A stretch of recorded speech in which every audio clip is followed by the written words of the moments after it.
En cuanto a los tiempos de relajación, hasta el momento no hemos visto o analizado cuáles son los lazos de tiempos en los cuales estos procesos de resonancia magnética nuclear son llevados a cabo.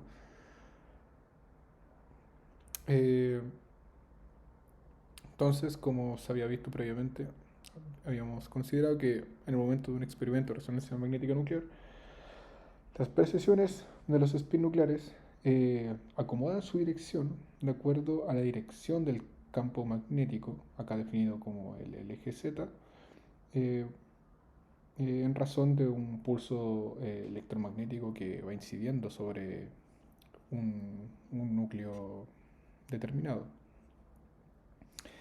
Tenemos que cuando este impulso incidido por esta onda, una onda electromagnética,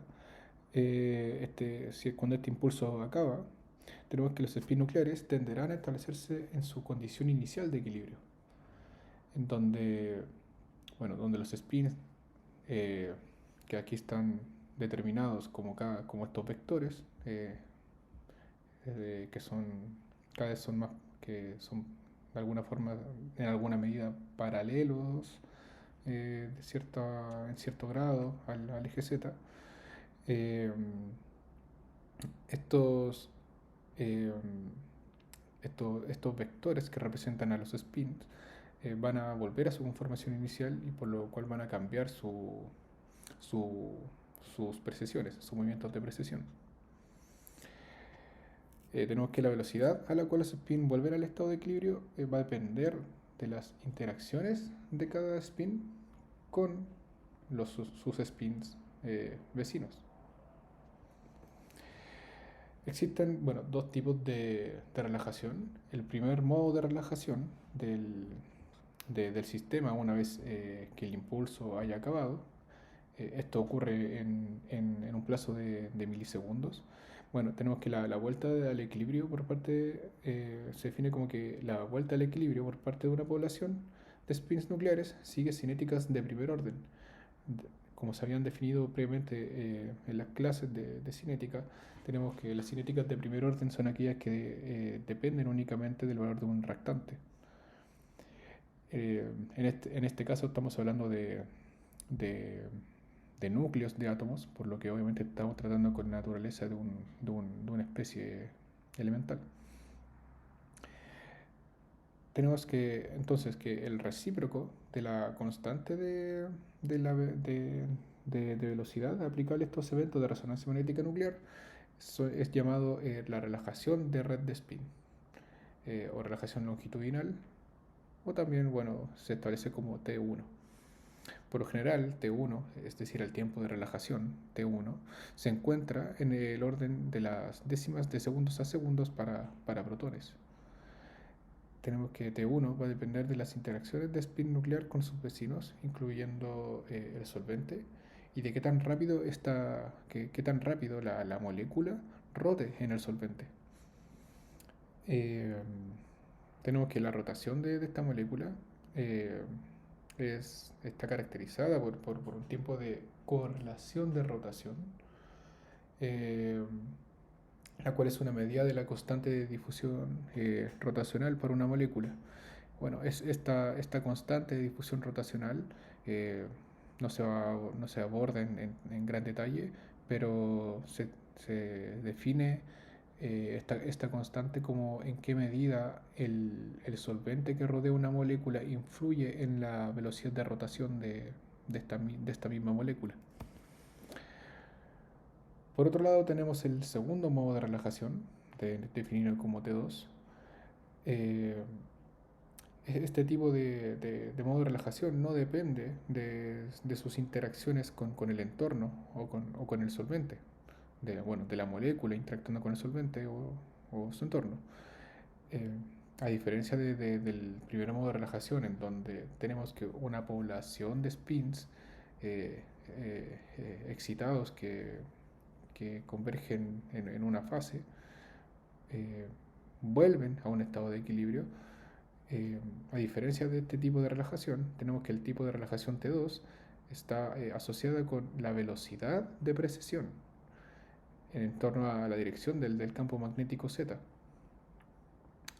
Esta eh, velocidad de precesión tiene que ver con cuando estos vectores entran en fase y bueno, tiene este movimiento de precesión cuando el impulso que llega a través de la onda electromagnética, que debe ser de la misma frecuencia que, que la frecuencia de cada spin del, o sea, dentro de cada spin nuclear. eh, Tenemos que entonces este vector que está este vector en fase eh, tiene una determinada velocidad cuando está estimulado, y cuando el estímulo empieza a decaer, empieza a ceder, la velocidad de precesión del vector en fase empieza a decaer. Bueno, es una medida del cambio de frecuencia, al fin y al cabo, eh, la frecuencia explicando a la velocidad. Tenemos que el tiempo de relajación T2 también se le llama como la pérdida de coherencia de fase, como, como ya había explicado antes. Bueno, la coherencia de fase se llama pérdida de coherencia de fase, dado que estos vectores, una vez que confluyen en una sola fase, empiezan a decaer su velocidad y empieza a volver a un estado inicial de equilibrio en donde cada vector spin se encuentre individualizado, digamos, en este plano. Tenemos que, a diferencia del tiempo de relajación T1, no tiene que ver con el cambio de población, o sea, de población neta excitada. Y el factor determinante de relajación T2 es llamado molecular tumbling, el cual consiste en el movimiento de moléculas en disolución, en términos de desplazamiento de la molécula dentro del solvente, tanto como su rotación dentro del solvente. Eh, este tiempo de relajación T2 es cuantitativamente distinto al T1. T2 ocurre mucho más rápido, el tiempo de relajación T2 ocurre mucho más rápido en relación al tiempo de relajación T1. Eh, Esto, bueno, lo podemos, eh, podemos tener esto relacionado en torno al espectro de, al espectro de resonancia magnética nuclear aquí, aquí a la esquina de la derecha. Uno puede determinar entonces que el tiempo de relajación T2 está explicado por esta fórmula, en donde 1 partido en el tiempo de relajación T2 va a ser igual a pi por V1 medio. V1 medio eh, es la mitad, corresponde a la mitad del pic más alto dentro del espectro, o sea, corresponde a la frecuencia de, del speak más, de la mitad del pic más alto del espectro de resonancia magnética nuclear. Recordemos que este espectro proviene de la transformación de Fourier del decaimiento inducido libre. En cuanto a bueno, reacciones químicas que podemos tener como ejemplo de alteración del tiempo de relajación T2, bueno, si consideramos a un reactante A convirtiéndose al reactante B y así viceversa en una reacción de equilibrio, y consideramos a un protón que eh, tiene un distinto desplazamiento químico entre A y B, tenemos que decir la velocidad de intercambio químico, es decir, la velocidad en cual el reactante A pasa a B y de B pasa A. Si la velocidad de este, de este intercambio químico es muy lenta en relación al desplazamiento químico, que se había explicado también previamente en las secciones anteriores, eh, eh, tenemos eh, las, eh, que los peaks de bandas dentro del espectro de resonancia magnética nuclear de cada reactivo, aquí digamos del reactivo A y del reactivo B, se encuentran totalmente distanciados y con un pic muy agudo. En cambio, si tenemos que la velocidad de... si tenemos que la velocidad de intercambio químico ocurre más rápida en relación a la diferencia de desplazamiento químico, tenemos lo que ocurre aquí abajo, que eh, el peak resultante acá al medio va a corresponder a la media de los peaks A y B cuando consideramos el caso anterior. Ahora sí tenemos casos intermedios en donde la velocidad de reacción, donde tenemos que la velocidad, perdón, que la velocidad de intercambio químico es equivalente o que se acerca más a la diferencia de desplazamiento químico, tenemos que podemos definir el tiempo de relajación T2. eh, bueno, gráficamente aquí se ve como estas curvas intermedias.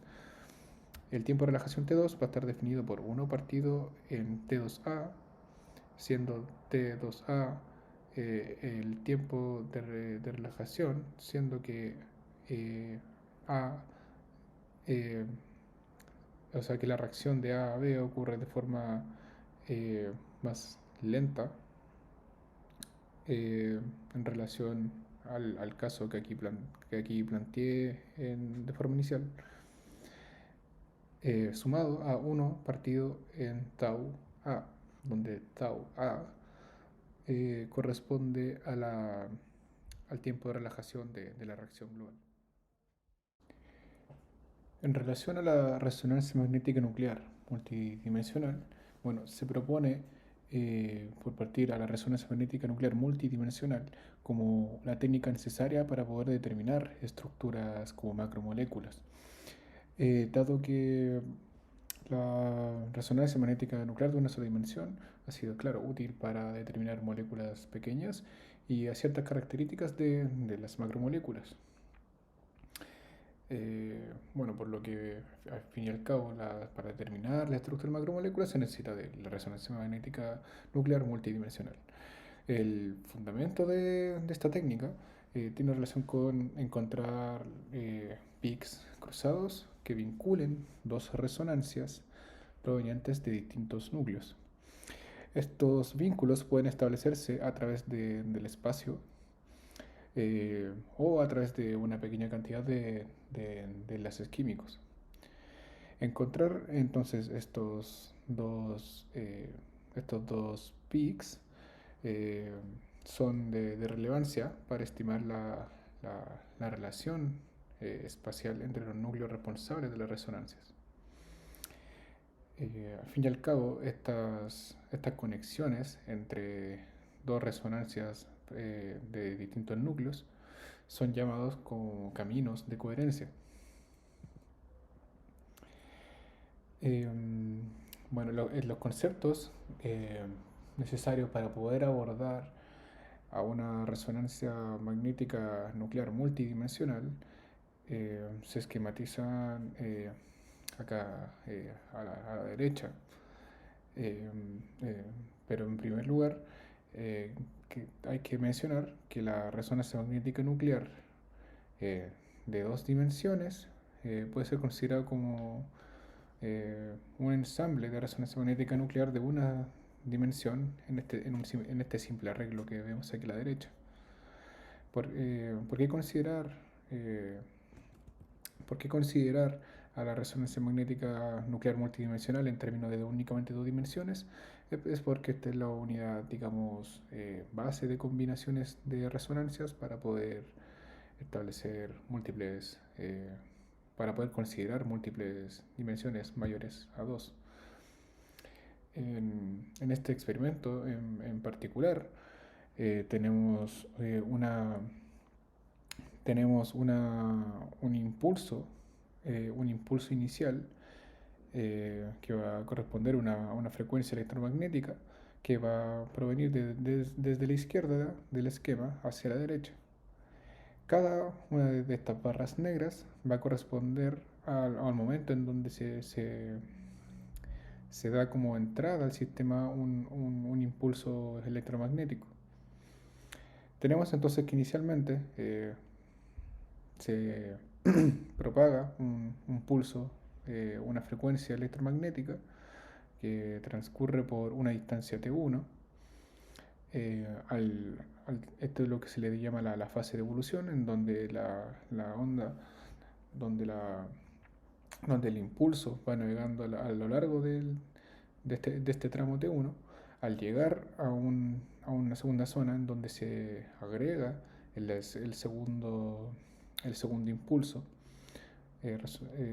relacionado a la segunda resonancia, y este segundo impulso va a ser mezclado con el primero y va a transcurrir en esta fase de mezcla.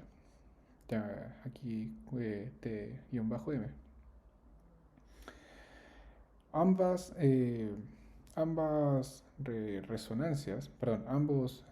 pulsos son combinados en la etapa de mezclado, con lo cual se llega finalmente estos convergen, llegan a una tercera fase, que es la fase de adquisición de datos, en donde vamos a obtener un, un llamado el decaimiento de transición libre, eh, que, el cual posteriormente se utiliza para transformar este decaimiento en un espectro de resonancia magnética nuclear. Eh, Tenemos que el pulso inicial, que, que proviene desde la izquierda, induce una rotación en los spins, es decir, que produce un momento magnético en dirección al mismo campo magnético. Una vez que empieza a finalizar la etapa de mezcla, los spins vuelven a su fase de equilibrio, es decir, a su estado inicial.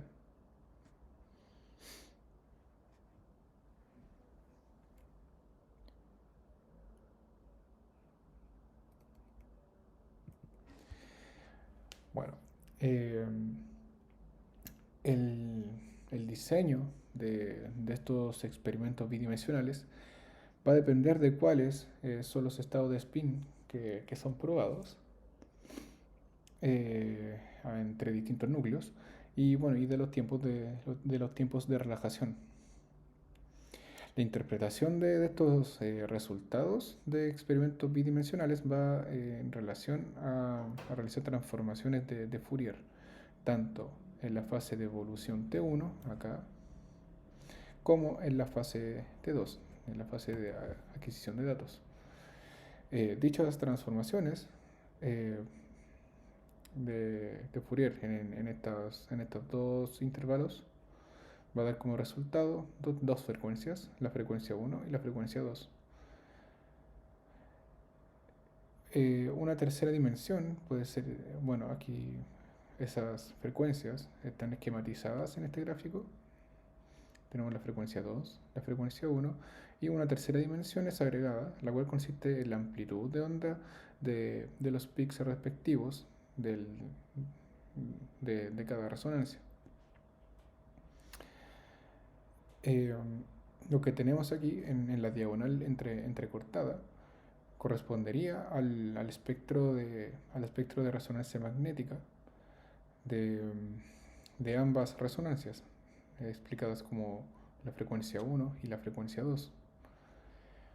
Si tenemos aquí en los círculos, aquí los círculos corresponderían a los pics respectivos de los espectros de resonancia magnética nuclear. Si tenemos el caso en que eh, estos peaks dentro del espectro se sobrelapan, o, o ocurre el fenómeno llamado de transferencia de coherencia, lo que tenemos es que las resonancias eh, que se ven aquí fuera de esta diagonal, representada por estos cuadros, van a ser vistas.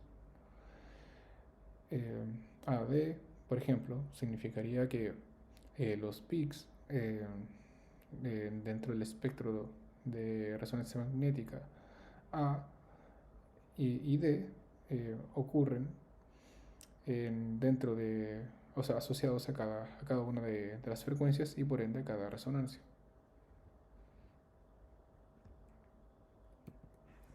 Eh, Mencionar además que las interacciones entre los spin nucleares, entre, entre la transferencia de coherencia, que son estos sobrelapamientos que están aquí ocurriendo fuera de la diagonal, pueden ser tanto mononucleares como heteronucleares, es decir, que pueden ocurrir entre distintas especies de núcleos.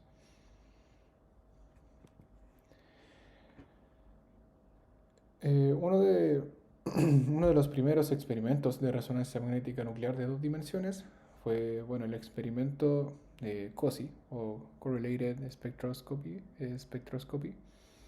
Eh, el espectro, bueno, el primer experimento, de los primeros experimentos fueron realizados empleando como muestra a, a una proteína, eso es una proteína represora, alfa-CRO, que es una proteína de unión ADN para reprimir la formación de fagos.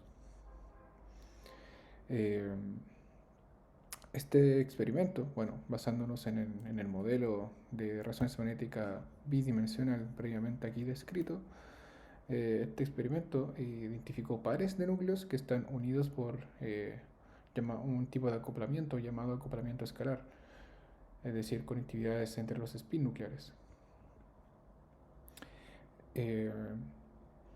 Tenemos que la interacción entre estos núcleos es llevado a cabo en el final de la fase de mezcla o al inicio del periodo de relajación, y resulta en peaks cruzados dentro del espectro, como se había también diagramado, se había graficado acá, en donde tenemos la diagonal que correspondería a los peaks que ocurren al mismo eh, al mismo tiempo dentro del espectro de resonancia magnética nuclear, y lo que están fuera de la diagonal vendrían siendo los acoplamientos escalares o las conectividades de los distintos spins nucleares.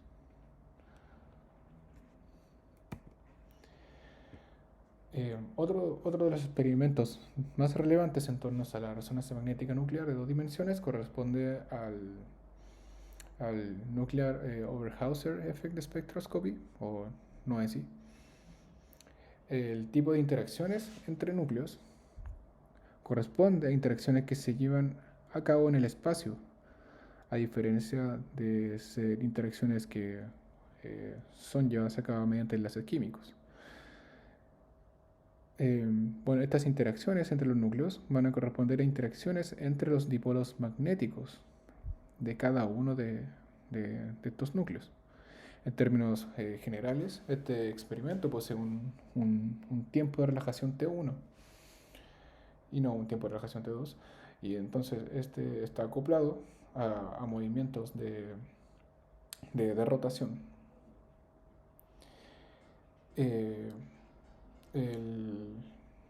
El experimento, el NOE, es equivalente a la resonancia magnética nuclear, pero aplicable para transferencia de energía de fluorescencia, como se había discutido en el capítulo 10. Si se aplica un campo magnético suficientemente grande para saturar el sistema de spin, el estado basal y excitado se vuelven igualmente poblados. Entonces, al estar ambos sistemas, ambos polos igualmente poblados, entonces el sistema no podrá absorber más energía. bueno, sistemas de spin nucleares que, que son muy cercanos pueden desarrollar un evento de Nuclear Overhauser Effect Spectroscopy. Eh, por lo que hay que tener en cuenta que las distancias de interacción eh, es algo que uno debe tener en cuenta al realizar este experimento, dado que las moléculas deben estar, perdón, los núcleos deben estar muy cercanos. Estas distancias corresponden a 5 Armstrong por lo general. Bueno, un experimento NOESI es similar al experimento descrito anteriormente para resonancia magnética nuclear de 2 dimensiones, como podemos ver aquí a la derecha. La única diferencia es que, bueno, radica en que un pulso de frecuencia electromagnética es incidido tanto al inicio como al término de la fase de mezcla. Es decir, al inicio, eh, aquí se incide un pulso y aquí se incide otro pulso.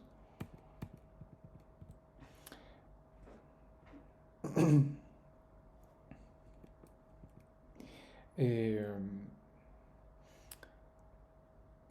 bueno, tenemos además que bueno, que el tiempo de mezcla, también a diferencia del experimento de 2 dimensiones, eh, el tiempo de mezcla es constante. En el experimento anterior de 2 dimensiones tenemos que el tiempo de mezcla va variando con, con el tiempo. O sea, claro, el tiempo de mezcla va variando, al fin y al cabo va siendo incremental. No, el experimento no es para un complejo de DNA y un antibiótico de histamicina A, al final es el esquema que tenemos aquí a la derecha, en donde podemos observar nuevamente estas densidades de acoplamiento eh, para los distintos núcleos que conforman la interacción entre la molécula de ADN y al, al antibiótico. Bueno, dada la dependencia de distancia para que este efecto ocurra, se puede estimar la cercanía de los picos nucleares a través de los picos cruzados. Es decir, para llevar a cabo el experimento es necesario establecer que la distancia entre los núcleos sea lo suficientemente cercana. Por otro lado, tenemos otra técnica de resonancia magnética nuclear que está siendo ampliamente utilizada, que es llamado el acoplamiento dipolar residual. O ADR. Bueno, este tipo de técnica puede brindar información de la orientación relativa de los núcleos eh, dentro del sistema, al igual que la dirección de los enlaces de dichos núcleos. Al emplear entonces, al emplear la resonancia magnética nuclear de alta resolución, es posible obtener espectros de resonancia de pics muy agudos, dada la rápida rotación de las moléculas. Sin embargo, eh, la información estructural adicional puede ser elucidada al orientar de forma parcial la muestra en torno al campo magnético.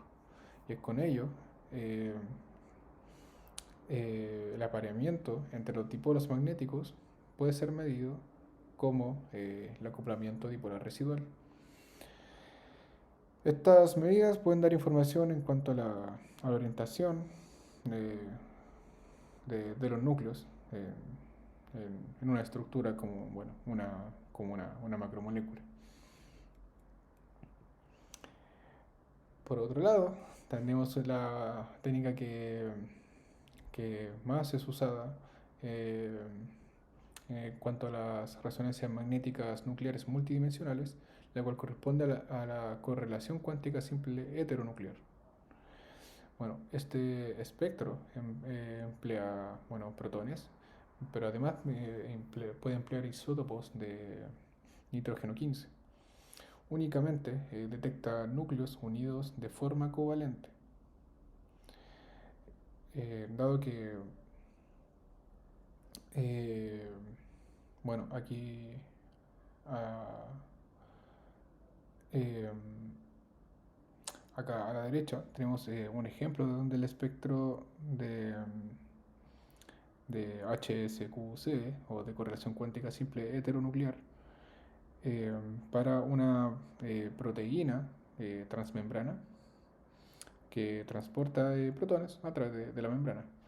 Bueno, esta proteína, al estar conformada por varios tipos de aminoácidos, eh, uno puede obtener su resonancia magnética nuclear, eh, estableciendo, estableciendo entonces estos tipos de enlace que deben ocurrir de forma covalente, como en el caso de una cadena peptídica. Bueno, dado que cada aminoácido posee una amida, recordemos que este espectro hace uso de los spin nucleares del nitrógeno 15. eh, este solo puede detectar este tipo o sea, puede detectar núcleos de este tipo. Eh, puede detectar entonces cada aminoácido, dado que cada aminoácido posee un, un grupo amida. Sin embargo, no puede detectar prolina, dado que la prolina no posee eh, eh, dicho extremo. Eh, bueno, si el aminoácido posee en sus cadenas laterales también grupos amidas, estos de igual forma van a tener su respectiva resonancia. Y al tener su respectiva resonancia puede ser dilucidada dentro del- de este tipo de experimento. Bueno, otras consideraciones adicionales. Tenemos que los estudios de resonancia magnética nuclear de mayor número de dimensiones involucran conceptos similares. Y con mayor número de dimensiones me refiero a más de dos dimensiones, eh, los cuales involucran múltiples pulsos. Bueno, estas múltiples dimensiones pueden ser consideradas como núcleos individuales o como la combinación de experimentos de dos dimensiones. Bueno, además de los protones, nuevamente el isótopo de nitrógeno 15 y el isótopo de carbono 13 son de los isótopos más empleados para estos experimentos multidimensionales. Eh, Debido a esto, bueno, tenemos que para aminoácidos y ácidos nucleicos, dado que están enriquecidos en estos núcleos de interés, o sea que para aminoácidos y ácidos nucleicos que están enriquecidos en estos núcleos, esto aumenta la sensibilidad de identificación de estas moléculas, dado que sus principales monómeros corresponden a carbonos y nitrógenos. Eh, Hay que considerar, eso sí, además, que bueno, en la naturaleza el carbono 13 está presente en el 1%, alrededor del 2% de, del total de isótopos posibles de carbono. La mayoría, el 98%, se lo lleva en carbono 12. Bueno, cabe mencionar que también transformar los resultados de una resonancia magnética nuclear a a una estructura ya tridimensional es de paso simple, pero no es algo tan sencillo. Bueno, para poder transformar entonces un espectro de resonancia magnética nuclear multidimensional a una estructura tridimensional, en primer lugar se debe asignar cada resonancia a sus determinados núcleos dentro de una estructura. Eh, Tenemos entonces que la estructura tridimensional puede ser determinada, bueno, considerando lo anterior, la resonancia de cada núcleo puede ser obtenida a partir de la información de distancias entre núcleos, desde los experimentos ya mencionados, como los del NOE o ADR, y desde la ecuación de Karplus que mencionó Matías. En resumen, tenemos que los diversos espectros de resonancia magnética nuclear pueden brindar distintos grados de información de una macromolécula. Y bueno, estos distintos grados de información pueden ser analizados en términos computacionales para poder dilucidar finalmente la estructura tridimensional de una proteína. Todo esto a partir de información de resonancia magnética nuclear.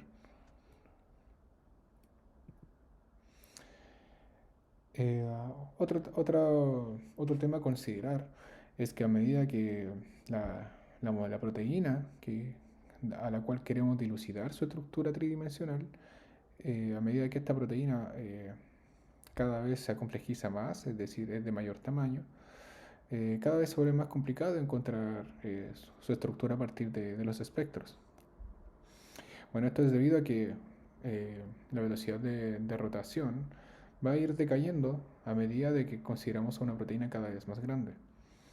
Este decaimiento de velocidad de rotación, como ya se había analizado previamente, va a producir que el ancho de los pics del espectro vayan siendo cada vez más amplios hasta que la señal se vuelve cada vez más difusa.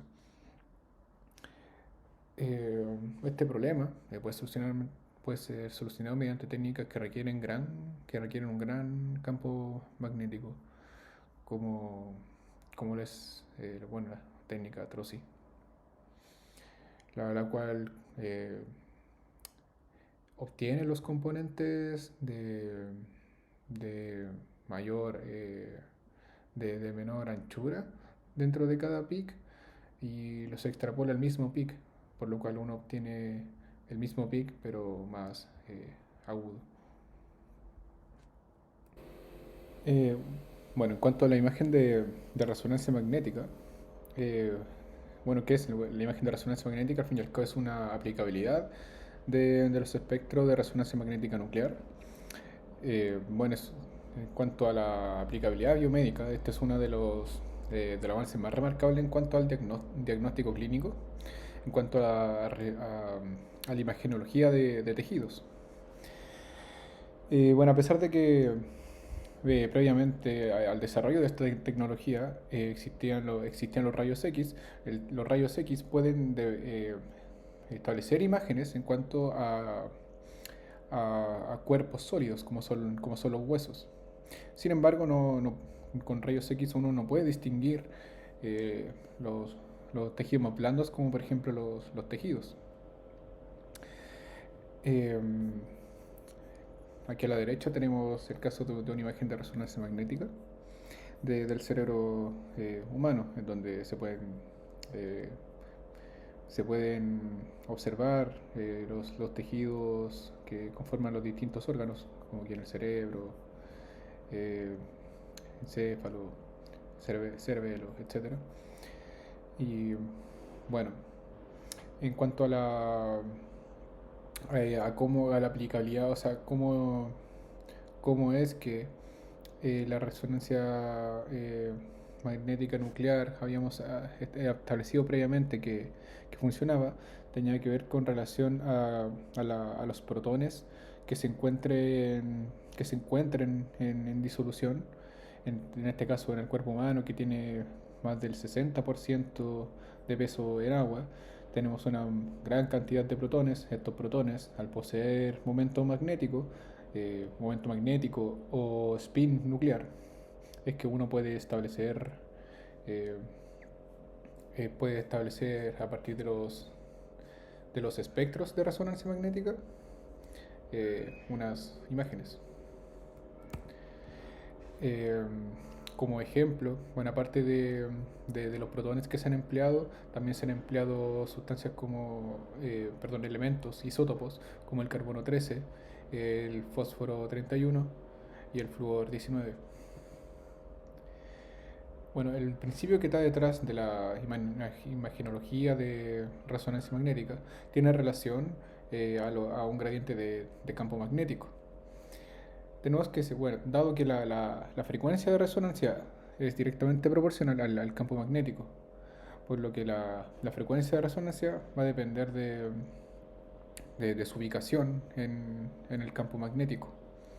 Como se había establecido previamente, eh, podemos establecer que la frecuencia relación al campo magnético va a ser igual a la constante giromagnética multiplicada por el campo magnético, por lo que podemos ver que la frecuencia es, eh, directamente proporcional al campo magnético que se ejerce. Si tenemos que si un gradiente de campo magnético es aplicado, tenemos que la posición de la resonancia va a ir cambiando.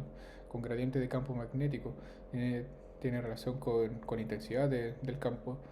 eh, con ello, la resonancia de cada núcleo, de cada spin nuclear, va a ir cambiando, por lo cual su frecuencia va a ir cambiando.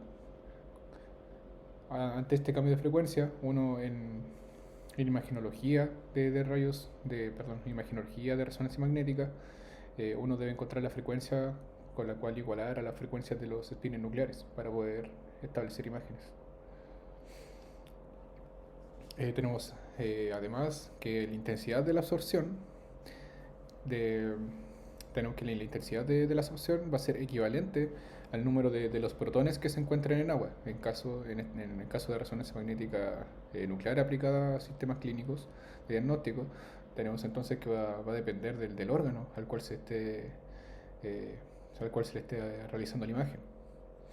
Dado que las concentraciones de agua van variando incluso entre los tejidos, por lo que la intensidad en la cual se vean los gradientes de la imagen va a ser proporcional a los protones. Entonces, como ya mencionado previamente, la concentración de agua en los tejidos varía. Aquí unos cuantos porcentajes de agua que se encuentran en los diversos tejidos. Bueno, no consideramos los huesos en este caso porque la resonancia magnética nuclear no tiene aplicabilidad en tejidos duros como los huesos. Eh, Tenemos que además de que si varía la concentración de agua en los diversos tejidos, también tenemos que los tiempos de relajación de, los tiempos de relajación luego de un experimento de resonancia magnética nuclear van a ser distintos, dado que dependen de la concentración de protones, o más bien de la cantidad de spines nucleares. Eh, bueno, ahora sí, bueno, establecemos comparación entre la resonancia magnética nuclear la, con la técnica de rayos X, a pesar de que tengan aplicables distintas. También podemos hablar en cuanto a su invasividad, de que la técnica de resonancia magnética nuclear no es invasiva, como sí lo es las técnicas de rayos X. Bueno, aparte de la aplicabilidad técnica que tiene esta técnica de resonancia magnética nuclear, también existe otro tipo de aplicabilidad en cuanto al monitoreo de actividad neurológica y bueno, de actividad metabólica. Ahora hemos visto hasta el momento la resonancia magnética nuclear, cómo es que este fenómeno ocurre. Eh, Sin embargo, eh, también es necesario hacer énfasis en otro tipo de resonancia, que es la resonancia de spin de electrones. Tenemos que, bueno, a diferencia de la resonancia magnética nuclear, la resonancia de spin de electrones no puede ser aplicable a la mayoría de materiales. Principalmente porque los electrones se encuentran pareados en sus orbitales y por ende no pueden poseer momento magnético o spin nuclear. Eh, Aquí en la imagen de acá arriba, de aquí a la derecha, tenemos la comparación entre tres tipos de moléculas distintas. bueno, esto es un breve recordatorio del momento magnético o del spin nuclear, en el sentido de que si las partículas dentro del núcleo, o sea, las subpartículas son impares dentro del núcleo, estas van a tener un efecto magnético a partir de sus spins, como es en el caso de los protones, pero no es el caso del isótopo de carbono 13, dado que sus partículas dentro del núcleo eh, son pares. No es el caso del carbono 13, como también se había explicado previamente. Bueno, esto es lo mismo aplicable en términos de electrones. Por eso es complicado de encontrarse, de que ocurra y que tenga gran aplicabilidad en la resonancia de spin de electrones, dado que estos se encuentran pareados. Bueno, nuevamente repetir que se encuentran pareados en los orbitales. Sin embargo, bueno, los radicales libres, eh, eh, las moléculas, bueno, que son radicales libres, sí poseen número, número impar de electrones, por lo que sí poseen un espectro de resonancia de spin de electrones. Eh, bueno, aquí abajo a la derecha tenemos lo que corresponde a un radical libre, que al cual corresponde una molécula, la cual gana una unidad de electrón, y este electrón se encuentra no pareado en un orbital. Dado que entonces que las frecuencias asociadas, eh,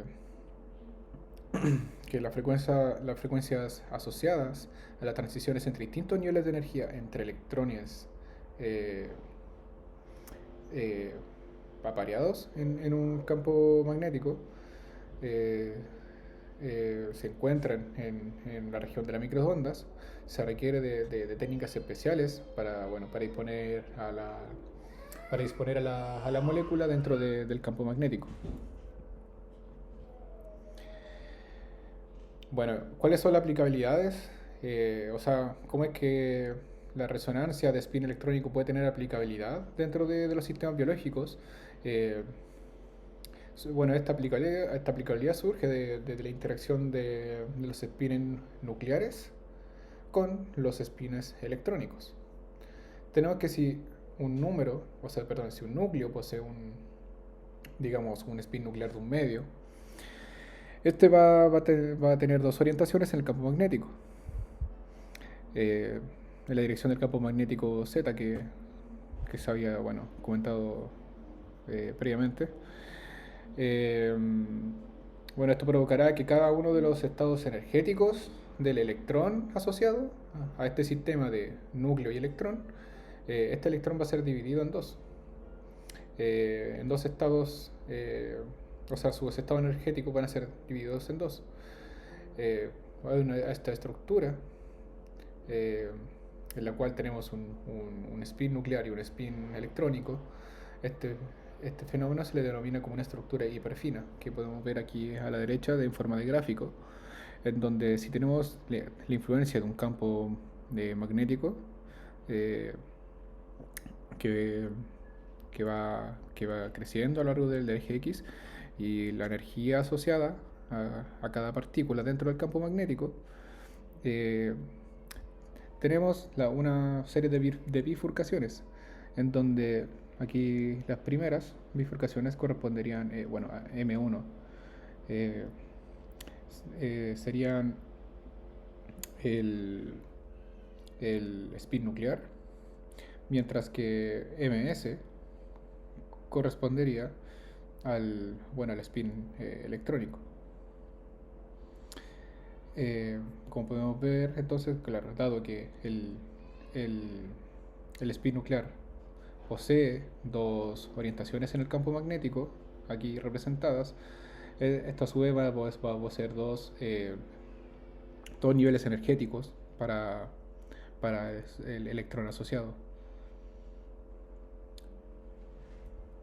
Eh, bueno, dadas las reglas de la mecánica cuántica, eh, se establece que si bien pueden haber cuatro estados posibles en cuanto a una estructura hiperfina, estos cuatro estados en realidad eh, solamente pueden ocurrir dos transiciones entre estos cuatro estados.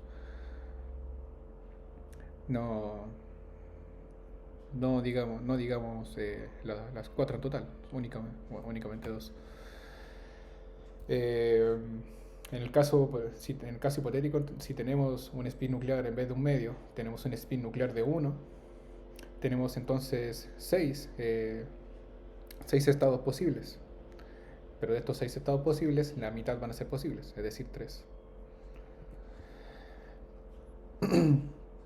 Ahora, los tiempos de rotación de spin de los electrones son muy distintos a los tiempos de rotación de spin nuclear dentro de un experimento de resonancia magnética nuclear. Para la resonancia para las resonancias de spin electrónico, los tiempos de correlación rotacional eh, van desde el orden de 10 a la menos 9 segundos, mientras que por otro lado, en los experimentos de resonancia magnética nuclear, los tiempos de corrección rotacional van en el orden de 10 a la menos 6 segundos. Bueno, y como previamente se había mencionado, de igual forma, la anchura del peak de un espectro de resonancia de spin electrónico va a corresponder la anchura del peak va a corresponder a la movilidad rotacional del spin. Eh, bueno, por términos de desarrollo matemático o lógico, en realidad, los espectros de resonancia de spin electrónico pueden ser representados como derivadas de la amplitud en relación al campo magnético, como podemos ver aquí a la derecha, donde tenemos un campo magnético que se desplaza a lo largo del eje X y tenemos a la absorbancia en el eje Y. Entonces, ¿cómo nace el espectro de resonancia electrónico? No hace que decir, determinamos la absorbancia. Determinamos la absorbancia dentro de una molécula en donde ocurra este fenómeno, en donde tenemos radicales libres. Lo que ocurre es que si tomamos la derivada de la absorbancia, esta derivada eh, que al fin y al cabo es la derivada de la amplitud de este ciclo, va a estar en relación del campo magnético, y esto vendría siendo, al fin y al cabo, esta línea entrecortada el espectro de resonancia de spin electrónica. En torno a la aplicabilidad del espectro de resonancia de spin electrónico, tenemos que, bueno, una de las aplicabilidades tiene en el sentido de la síntesis de radicales libres estables que pueden estar relacionados con diversas macromoléculas o, bueno, membranas dentro de la célula. Estas interacciones pueden ser tradicionalmente enlaces covalentes como no covalentes. Y bueno, aquí a la derecha tenemos un esquema en donde tenemos dos especies químicas de radicales libres de nitróxidos, y cada nitróxido a diferentes temperaturas tiene su asociado espectro de resonancia de spin electrónica. Podemos ver que hay tres peaks que corresponden a los peaks asociados a esta molécula. Tenemos que, a medida de que vayamos aumentando la temperatura en el sistema, tenemos que el espectro de resonancia de spin electrónico va cambiando en cuanto a la anchura de sus peaks. Las anchuras van a ir cada vez agudizándose cada vez más a medida de que aumentamos la temperatura. Al aumentar la temperatura también aumentamos la movilidad en un sistema de viscosidad. Bueno, a menos 100 grados ambos radicales libres se encuentran altamente inmovilizados en una estructura rígida. Pasando los 0 grados Celsius tenemos que las estructuras se encuentran moderadamente inmovilizadas hasta a poseer un estado digamos, de rotación y movilidad libre, en donde aquí aumentan las frecuencias y a la vez aumenta la agudeza o disminuye drásticamente el ángulo de anchura de sus pics.